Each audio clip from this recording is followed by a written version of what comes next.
베드로는 예수님을 사랑한 제자였습니다. 주님 위해서는 죽음도 각오한 제자였죠. 그런데 그 베드로가 예수님 십자가에 달리시기 전에 신문 받으시던 가야바 법정에서 예수님을 3번이나 모른다고 부인하고 저주까지 하였습니다. 실패한 제자이지요. 베드로는 평생 예수님을 부인한 그 사건을 주님은 용서해 주셨지만 잊을 수가 없었을 것입니다. 배신의 그 아픈 상처를 안고 사도는 일생을 살아갔을 거예요. 그런데 그 사도께서 이제 더 후배 신앙인들, 믿음을 길러가는 어린 후배 신앙인들에게 자신과 같지 않기를, 결코 어려움과 핍박과 고난과 시련이 온다 해도 신앙의 지절을 꺾지 않는 그런 아름다운 성도들이 되도록 권면하고 있습니다. 그 말씀이 오늘 본문 베드로 전서입니다. 베드로 사도는 이 베드로 전서를 통해서 핍박의 때가 오고 있음을 경고합니다. 비두니아, 가파도기아, 여러 소아시아와 북부, 터키 북부의 타우루스 산맥 북부에 있는 여러 지역에 흩어져 사는 나그네 같은 그리스도인들에게 앞으로 이런 시험의 때가 오니 준비하라는 말씀이지요. 베드로전서 1장 6절에 보면 이미 여러 가지 시험으로 잠깐 근심하지 않을 수 없음을 지적하고, 또 13절에는 마음의 허리를 동이라고, 그래서 근신하라고 말씀하고, 베드로전서 2장 19절 이하에서는 부당하게 고난을 받아도 하나님을 생각하며 참으면 아름다운 일이라고 말씀합니다. 또한 3장 14절에서는 의를 위하여 고난을 받으면 복 있는 자라 합니다. 그리고 4장 7절에서는 만물의 마지막이 가까이 왔다고 경고합니다. 4장 12절에서는 불시험을 언급하고 13절에서는 그리스도의 고난에 참여하는 것으로 즐거워하라고 말합니다. 그리고 4장 14절에서는 그리스도의 이름으로 치욕을 당하면 복 있는 자라 합니다. 그리고는 베드로전서 5장 8절에 드디어 강하게 권면합니다. 근신하라, 깨어라, 너희 대적 마귀가 우는 사자같이 두루 다니며 삼킬 자를 찾나니 너희는 마음을 굳건하게 하여 그를 대적하라. 그렇게 강하게 권면합니다. 무시무시한 핍박이, 그리고 참으로 어렵고 힘든 시련의 때가 오고 있으니 담대하게 맞서서 대적하여 이기라, 그런 말씀이죠. 이런 말씀을 베드로전서에 하고 있는데요. 그럼에도 불구하고 정작 베드로 사도가 이 베드로전서를 쓴 목적은 따로 있습니다. 그 진짜의 목적은 베드로전서 5장 12절에 있습니다. 우리가 읽지는 않았지만 베드로전서 5장 12절에 보면 실루아노의 손을 빌려서 너희에게 편지를 쓰는데, 그래서 이렇게 권하는데 이것이 하나님의 참된 은혜임을 증언하노니 너희는 이 은혜에 굳게 서라. 할렐루야. 내가 하나님의 참된 은혜를 너희들에게 증거하려고 이 편지를 쓰고 있는데, 이 은혜를 알고 이 은혜의 터 위에 굳건하게 서라, 그렇게 말씀합니다. 이것이 베드로전서를 쓴 베드로 사도의 근본 목적입니다. 사랑하는 강사가족 여러분, 우리 자녀들을 길러보지만 자녀들이 부모가 나를 진짜로 사랑한다는 것을 아는 자녀는 절대 잘못되지 않습니다. 잘못된 길로 가다가도 돌아올 수밖에 없어요. 왜요? 부모의 은혜를 아는데 어떻게 자기가 망가지단 말이에요. 우리 부모님이 나를 어떻게 낳으시고 어떻게 기르고 얼마나 나를 사랑하는지를 아는데 어찌 잘못되겠어요? 그래서 잘못되다가도 돌아오는 거예요.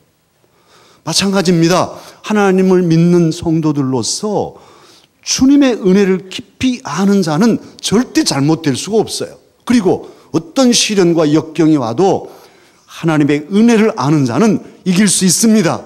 참을 수 있고 버텨낼 수 있고. 벼랑 끝에서도 흔들리지 않고 하나님을 신뢰하면서 전진할 수 있어요. 은혜를 아는 자는 그렇습니다. 그러기에 오늘 베드로 사도는 핍박의 때가 다가오는 그런 것을 예감하면서 고난의 시간을 살아갈 사랑하는 믿음의 형제들에게 주님의 은혜를 알고 그 은혜 위에 굳게 서서 고난을 이기고 핍박을 이기고 승리하도록 권면하고 있는 것이죠. 그러면 핍박과 시련과 고난의 때에 버티고 설 그 하나님의 참된 은혜란 무엇이겠습니까? 오늘 베드로 사도는 그 은혜를 우리에게 증거하고 있는데 그것은 무엇일까요? 그 해답은 바로 오늘 본문 우리가 읽은 말씀입니다. 베드로전서는 총 5장으로 되어 있어요. 그리고 그 가운데 또막, 가장 중요한 이 가운데 또막이 3장이죠. 그리고 3장에서도 하나님의 참된 은혜를 증거하는 구절이 18절입니다. 17절에서 선을 행함으로 받는 고난을 언급하면서 18절에서 하나님의 은혜를 언급하고 있어요. 18절 첫들머리를 보시면 그리스도께서도 단번에 죄를 위하여 죽으사, 그 다음 뭐라고 되어 있습니까? 의인으로서 불의한 자를 대신하셨다. 의인으로서 불의한 자를 대신하셨다. 그렇게 말씀합니다. 아담 이후로 모든 사람은 죄를 범했어요. 하나님, 의로우신 하나님 앞에 다다를 수 없는 죄인이 되고 말았어요. 우리가 조상적부터 대대로 죄 원죄로 우리가 살아오고 있고, 또 스스로 짓는 자범죄요, 고범죄도 있고 고의로 짓는 죄까지 있단 말이에요. 그래서 모든 사람이 죄를 범하였음에 하나님의 영광에 이르지 못하게 돼 있어요. 저와 여러분도 마찬가지입니다. 내가 무슨 죄 지었어, 뭐 거짓말을 했어, 뭐 누구 돈을 훔쳤어, 나 같은 사람 있는가 나와보라고 해. 그럴지라도 하나님을, 창조주 하나님을 알지 못하거나 믿지 않았거나 그를 섬기지 않았다면 가장 큰 죄인 거예요. 마치 자식이 제 부모를 알지 않고 섬기지 않은 것처럼 불효한 막심한 죄인이 가장 죄인이듯이, 창조주 하나님을 제대로 섬기지 않고 우상을 숭배하거나 다른 데 가서 절하고 다른 데 가서 엉뚱한 일을 한다는 것은 죄 중에 죄가 아니겠어요? 저와 여러분의 조상들은 다 그렇게 우상을 숭배하며 살았습니다. 그런 조상에서 태어났어요. 죄인이죠. 그리고 우리들 자신도 돌아보면 여러 가지 허물들이 많단 말이에요. 그러니까 이 죄로 영영 죽을 우리들인데 웬일인지 웬일인지 흠도 없고 점도 없으신 하나님의 귀한 아들이 예수님께서 이 세상에 오시고, 그 의인 예수님께서 죄인 된 불의한 우리들 대신 십자가에 달려서 피 흘려 돌아가셨습니다. 그걸 대속이라 합니다. 우리가 치러야 할 죄값, 그것은 죽음인데, 생명인데, 우리 대신 그 죄값을 예수님의 피로, 생명으로 치러주셨단 말이에요. 그래서 대속해 주심으로 저와 여러분은 죄가 사함받고, 그리고 죄 사함받고 버려진 삶이 아니라 이렇게 하나님 찬양하는 하나님의 사람이 되게 하셨어요. 이걸 대속의 은혜라 하지 않습니까? 베드로 사도는 오늘 이 앞에 베드로전서 1장 18절에 오늘 말씀하는 이 의인으로서 죄인을 위해 죽으셨다, 대신했다 하는 이 말씀을 풀어주셨어요. 너희가 알거니와 너희 조상이 물려준 헛된 행실에서 대속함을 받은 것은 은이나 금같이 없어질 것으로 된 것이 아니요 오직 흠 없고 점 없는 어린 양 같은 그리스도의 보배로운 피로 된 것이니라. 보배 피, 예수님의 피로 대신 속죄함을 행해 주셨다는 말씀입니다. 예수님께서 주신 은혜 많지요. 저와 여러분이 지금까지 우리 주 예수님께 받은 은혜가 많아요. 은혜로다, 은혜로다. 모든 것이 은혜. 사실은요, 살아있는 것이 은혜고, 가족을 주시고 사랑할 사람들을 주시고 사명도 주시고 직장도 주시고 오늘 또 이렇게 건강해서 취회전에 나오게 하시고 하나하나가 다 주님의 은혜인데 그 은혜 중에 가장 큰 은혜, 가장 근본된 은혜는 무엇이냐? 우리의 죄값을 대신 치르시고 우리의 죄를 사하시고 하나님의 자녀가 되게 하신 일입니다. 그래서 옛날 선배들은 늘 찬송했어요. 내 평생의 소원, 내 평생의 소원, 내 평생의 소원, 대속해 주신 사랑을 간절히 알기 원하네. 다시 한번 해볼까요? 내 평생의 소원, 내 평생의 소원, 대속해 주신 사랑을 간절히 알기 원하네. 정말 알지만은 잊어버리지 않도록. 대속의 은혜를 잊어버리면 망가지니까 그 은혜를 알아야 시험도 시련도 핍박도 이길 수 있으니까 예수님 그 십자가의 보혈의 그 은혜, 대속해 주신 은혜를 더 알기 원하고 더 간절히 알기를 원합니다. 이 고백이 저와 여러분의 고백 되게 하십시다. 대속의 은혜를 아는 자 되어야 하겠어요. 오늘 베드로 사도는 그래서 고난받을 성도들에게 대속해 주신 은혜를 증거하고 있는 거예요. 그러면 왜 예수님께서는 저와 여러분 죄인을 대속해 주셨을까요? 의인이신데 왜 죄인을 위해서 그렇게 대신 피 흘려 죽어주신 것일까요? 그 이유를 여러 가지 이유로 우리가 될 수 있지만 오늘 본문에서 베드로 사도는 소개하고 있습니다. 그 18절을 잘 보시면 그리스도께서도 단번에 죄를 위하여 죽으사 의인으로서 불의한 자를 대신하셨으니 이는 왜냐하면 왜 그랬냐? 이는 우리를 어찌하려고 그랬다 하십니까? 하나님 앞으로 인도하려 하심이라. 할렐루야. 놀랍습니다. 아니 우리의 죄를 다 사하신 이유가 어디 있었냐면 우리를 하나님 존귀하신 창조주 아버지 하나님 앞으로 인도해 주시려고 그러셨다는 거예요. 옛날에 이 한양에 저 수표교 밑에는 거지들이 살았다 합니다.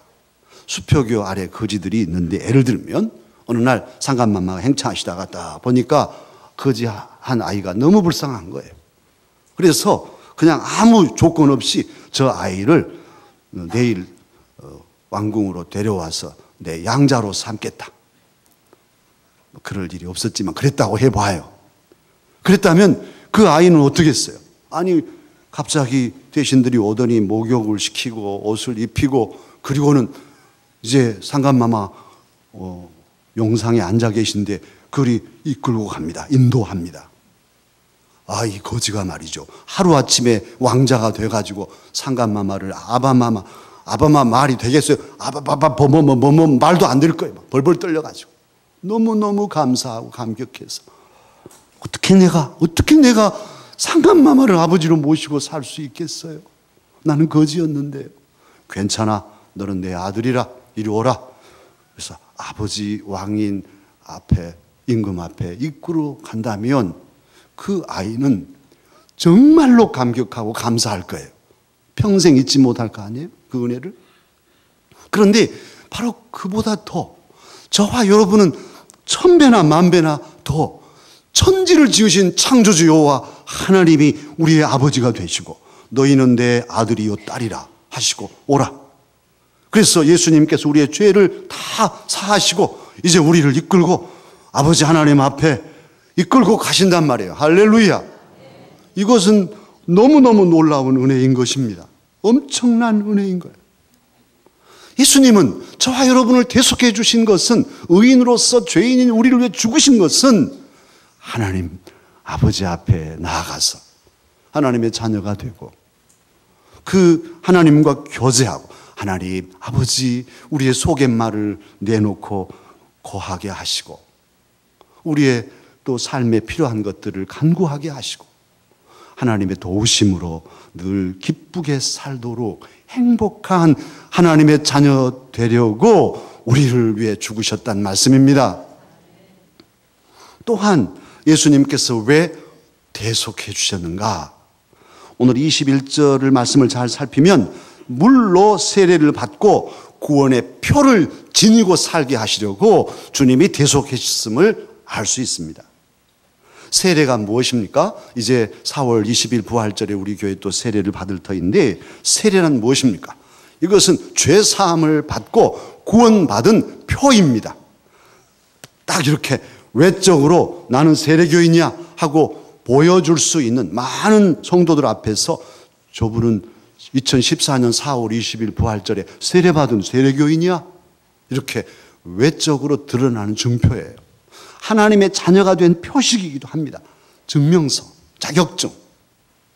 그래서 세례를 받아야 비로소 주님의 몸인 교회의 정식 멤버가 되는 거예요. 성찬에 참여할 수 있습니다. 찬양대 주를 위해서 찬양하며 봉사할 수 있습니다. 교사도 될 수 있습니다. 장로님, 안수집사님도 세례를 받아야 될 수 있어요. 주님의 교회에는 일정한 절차가 있는데 참으로 주님의 몸으로서 주를 섬기고 헌신하며 자격 있게 살 수 있는 표가 무엇이라고요? 세례. 근데 우리 주님은 십자가에 달려 피 흘려 죽으심으로 우리로 하여금 이 물세례를 통해서 그런 외적인 확증을 가지고 당당하게 살게 하셨습니다. 주님은 우리들이 교만은 아니지만은 당당하게 살기를 원하셔요. 세상에 주눅 들려 사는 사람이 아니고 세상에 절망하고 탄식하며 부정적으로 사는 사람이 아니라 십자가에 달려서 우리의 죄를 대속하신 예수 그리스도께서는 저와 여러분이 세상을 힘차게 헤쳐 살아가기를 원하십니다. 하나님의 아들로서, 딸로서 내가 하나님의 아들인데, 내가 하나님의 딸인데 무엇이 두려우랴? 지금 어렵지만, 지금 핍박이 있고, 지금 여러 가지 어려움들이, 슬픔과 아픔들이 산재해 있지만 그런 일들을 겪으면서도 주님의 은혜를 생각하고 나를 위해서 죽으신 주님도 계신데, 주님이 나의 죄를 위해서 십자가에 달려 피 흘려 죽기까지 하셨는데 내가 이까지 고난쯤 못 견디랴? 그 위에 서면 우리는 이길 수 있단 말이에요. 주님은 저와 여러분이 그렇게 세상을 이겨 살기를 원하십니다. 담대하게, 당당하게 자부심을 가지고 그렇게 살기를 원하셔요. 오늘 본문 22절에 증거합니다마는 죽으신 예수님 그냥 죽고 마르셨는가? 그렇지 않다는 거예요. 승천하셔서, 승귀하셔서 하나님 보좌 우편에 계십니다. 우리도 그 주님처럼 이제 대속하신 주님의 은혜를 힘입고 세례를 받은 하나님의 사람들은 최후의 승리자인 예수님처럼 고난을 뚫고 승리하게 될 것입니다. 주님이 그렇게 하여 주실 것입니다. 그러므로 이제 저와 여러분이 해야 할 일이 있습니다. 그것은 무엇일까요? 은혜를 받았으면 은혜에 보답해야죠. 주님의 은혜를 받았으니 주님께 우리도 보답하여 살아야 됩니다. 그런데 그 보답하여 사는 것 중에 하나가 뭐냐? 예수님을 본받는 거예요. 예수님 하신 것, 예수님 모습, 예수님 마음, 우리가 본받아 사는 것이 보답이에요. 특별히 예수님께서 죄인들을 위해서 죽으심으로 그들을 아버지 하나님께 인도하였으니 저와 여러분도 어떻게 하든지 하나님을 아직 모르는 죽어가는 영혼들을 건져서 아버지 하나님께로 인도하는 일에 힘써야 할 것입니다. 오늘 본문 19절 이하 20절은 참으로 해석하기가 매우 어려운 구절이에요. 여러 가지로 해석들이 산재해 있고 자칫하면 그냥 한순간에 잘못될 수 있는 구절이에요. 그래서 참 어렵습니다만 오늘 19절에 보면 예수님 십자가에 달리신 후에 영으로 가서 옥에 있는 영들에게 선포하셨다. 그들이 바로 노아 때 죽은 영혼들이다. 뭐 이런 말씀인데요. 천주교회에서는, 로마 가톨릭 교회는 제2 구원의 기회를 인정합니다. 그래서 뭐 예를 들면 연옥에 있는 사람들을 위해서, 부모님을 위해서 우리가 헌금을 많이 하고 기도를 많이 하면 또 이제 그곳에서 본인들도 수련을 닦고 그러면 이렇게 천국으로 간다는 이런 얘기도 하죠. 그러나 그래서 오늘 본문 이 19절을 공동번역, 천주교와 우리 개신교 같이 번역했던 번역서에서는 거기에 기쁜 소식을 선포하셨다. 이렇게 케리소라는 단어를 그렇게 해석하고 있어요. 기쁜 소식이라는 복음을 선포하셨다. 그래서 그 영혼들에게 복음을 제시했다고 이렇게 번역을 하지만 우리들 개신교회는 참으로 철저히 성경 중심으로 그렇게 해석하기 때문에 제2 구원의 기회를 인정하지 않아요. 한 번 죽는 것은 사람에게 정해진 것이고 그 후에는 무엇이 있다 합니까? 심판이 있다고 우리는 히브리서 9장 27절 말씀을 또 믿고 있어요. 그러기에 죽은 자의 영혼에 대해서는 이제 어찌할 수 없다고 우리는 생각합니다. 그래서 장례식이 나면 우리들은 명복을 빕니까? 안 빕니까? 명복을 빌지 않아요. 고인의 명복을 빕니다. 이건 우리 예수님 믿는 사람들이 할 수 없는 말이에요. 저승의 복을 어떻게 비난 말이에요. 우리가 빌면 고인의 명복을 빌면 고인이 좋은 데로 가나요? 그렇게 될 수가 없단 말이에요. 살았을 때 문제지, 살았을 때 잘 믿고 살았을 때 잘 살아야지 죽은 후에는 어찌할 수가 없는 거예요. 그것이 우리들의 신학입니다. 개신교회. 그런 점에서 오늘 이 19절과 20절의 말씀을 어떻게 푸냐 하면 예수님께서는 영으로서 옥에 갇힌 영들, 타락한 천사들이나 노아 때 하나님의 말씀을 믿지 않고 홍수를 대비하라고 할 때 코방귀 뀌었던 그런 영들에게 승리를, 이제는 십자가에 달려서 모든 인류의 죄를 사했으니 구원의 그 역사를 완성하셨으니 승리를 선포하며, 그리고 예수 그리스도께서 모든 이들의 진정한 주이심을 선포하셨다. 그렇게 해석합니다. 그러니까 그들이 복음을 듣고 구원하라고 전도한 것이 아니고 주님의 주 되심을 선포하고 주님의 승리를 선포하신 일이죠. 이 말씀과 비교해서 베드로전서 4장 6절에 보면 죽은 자들에게도 복음이 전파되었으니 라는 구절이 있는데, 자칫 이 구절을 보면 죽은 자들에게도 복음을 전했다고 하시는데 하고 의문을 가질 수 있어요. 그러나 이때의 죽은 자들은 죽은 영들이 아니라 육신은 살아있지만 예수님을 알지 못하기에 실상은 죽어있는 그런 사람들에게 복음을 전했다는 뜻이고, 여기서 복음이 전파되었다는 헬라어 원어는 3장 19절에서 쓰고 있는 케리소가 아니라 유앙겔리조라고 복음을 알리다, 기쁜 소식을 알리다, 복음을 선포하다는 그런 더 구체적인 단어를 쓰고 있어요. 그런 점에서 이 3장 19절과 4장 6절은 같은 단어가 아니고 같은 맥락이 아닙니다. 그러나 어쨌든 주님이 죽은 영들에게 복음을 전도해서 그들의 영을 살리는 것은 아니었다 할지라도 주님은 살아 계실 때, 세상에 계실 때 하늘나라의 복음을 전하려고 예를 쓰셨어요. 그리고 십자가에 달리셨을 때에도 죽은 영들에게까지 가서 주님의 주 되심을 선포하셨어요. 그리고 부활하셔서 다시 하늘에 오르실 때에는 제자들에게 너희는 가서 모든 민족으로 제자를 삼고 내가 가르쳐 준 것들을 지켜서, 이렇게 가르쳐서 내가 말한 모든 것들을 가르쳐 지키게 하라고 하시고, 또 세상 끝까지 내 증인이 될 것을 말씀하시잖아요. 그래서 저와 여러분에게 복음을 전해서 사람들을 하나님께로 인도할 큰 사명을 맡겨주셨습니다. 그러기에 이제 주님의 은혜를 안다면, 대속의 은혜를 안다면 우리가 해야 할 일이 있는데 주님의 주 되심을 선포하는 것입니다. 그리고 그 주님의 복음을, 기쁜 소식을 널리 알리는 일입니다. 대속의 은혜를 받았으니 비박과 고난이 몰려온다 할지라도 두려워하지 않고 감사하면서 모든 죄와 싸워서 이기고 죄악을 물리치고, 그리고 예수님을 본받아서 주님의 주 되심을 선포하고 주의 복음을 증거하는, 그래서 행복한 하나님의 사람들이 되어야 할 것입니다. 예수님과 함께 행복하게 사십시다. 예수님과 함께 행복한 예수쟁이 한 사람을 소개합니다. 여러분도 잘 아시는 분이셔요. 이건오 장로님. 모르십니까? 우리 민 목사님 경영하시던 예전에 서안복음병원 원장이셨던 이건오 장로님. 저는 그분이 그렇게 훌륭한 분인 줄 같이 가까이 있을 때는 몰랐어요.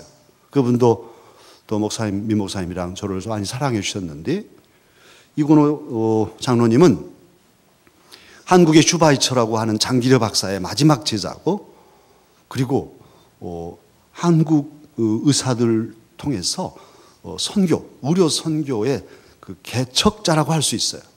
특히 CCG맨으로서 의사들과 같이 서로 성경 공부하다가 모임이 되고 아가페 의료 봉사단 1,500명 이상의 의사들이 가입되어 있는 이 선교단 봉사단을 창립한 창립 멤버로서 계속해서 사암보건병원에 있을 때 민 목사님이랑 계속 이렇게 전 직원들 데리고 휴가 때 의료 선교를 나갔어요.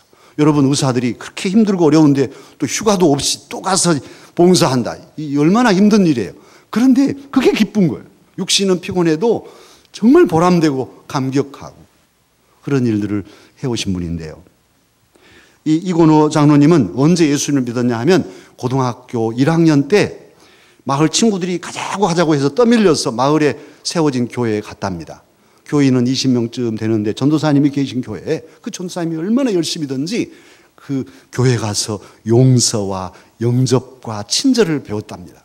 교회에 오면은 용서해주고 영접해주고 막 친절하게 대하니까. 우리 교회도 그렇게 더 해야 되겠어요? 영접해야 됩니다. 옆에 앉으면 쌩하고 이렇게 하지 마시고 따뜻하게 인사도 하고. 그런데 이건호 학생이 전도사님과 같이 한 여름에 철학 기도를 했는데, 철학 기도를 하면서 예수님의 십자가에서 그 보배로운 피가 자기 몸에 막 뚝뚝 떨어지는 그런 은혜를 체험한 거예요. 그러면서 깨달아지는데 자신의 죄가 깨달아진 거예요. 너무나 가난해서 수업료를 못 내가지고 학교에서 내쫓겼을 때는 친구들하고 같이 가서 시장에 가서 상점 물건 훔쳐다가 팔아가지고 영화 보고 그랬는데, 그게 알고 보니까 죄인 거예요. 그래서 회개하고 그 시장 상점 주인에게 용서를 빌러 찾아갔더니 이사하고 없어요. 그래서는 이제 이 빚을 하나님께 갚겠습니다. 그렇게 하고 고등학생들이 옛날에 저희들 윗세대들은 다 하셨잖아요. 어렸을 때 뭐 중학생 때 교사하고 뭐 고등학생 때 교사하잖아요. 그래서 선생님 하면서 교회 학교를 가르치는데 어느 날 설교를 하게 됐어요.